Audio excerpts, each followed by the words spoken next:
لوهلة ظنوا أنهم قادرون على كل شيء، وأن الأرض لهم، وأن علمهم المادي قادر على أن يفسر كل الأشياء.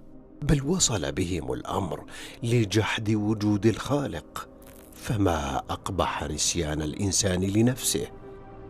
لقد أدت القفزة العلمية الهائلة التي عاشتها البشرية في العقود الماضية بالإنسان إلى الطغيان، فباتت الأرض ومن عليها تشكو ظلمه وجوره.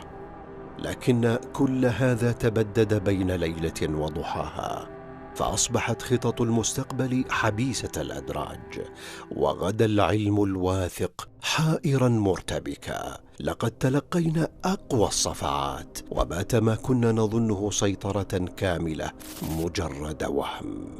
وعلى حين غرة انقلبت الدنيا من حولنا، العوالم الصاخبة والطرق المزدحمة، المكاتب، المقاهي والميادين، كلها إلى صمت مطبق، والموت يسكن بيننا.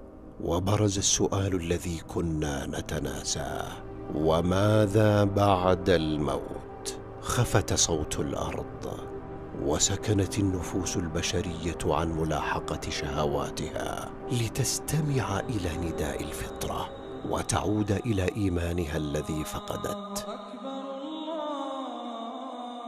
ها هو صوت الحقيقة يصل لآذاننا أخيرا، يكشف لنا تلك الغشاوة التي طالما غطت على بصائرنا.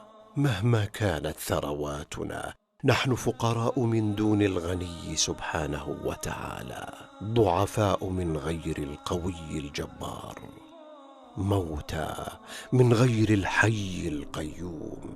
فإلى أين نهرب من ذلك النداء في داخلنا، نداء الفطرة التي فطر الله الناس عليها، فطرتنا التي تدل على وجود الله واحتياجنا لعبادته، والتي تربطنا به سبحانه وتعالى، وتذكرنا بأن ما ينقصنا موجود عند الله.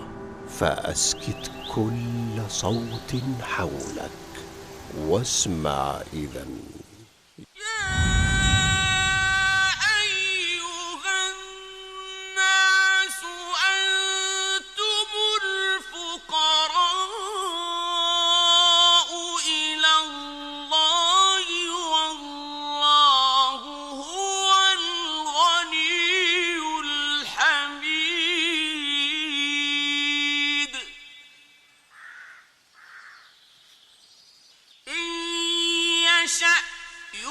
يذهبكم ويأتي بخلق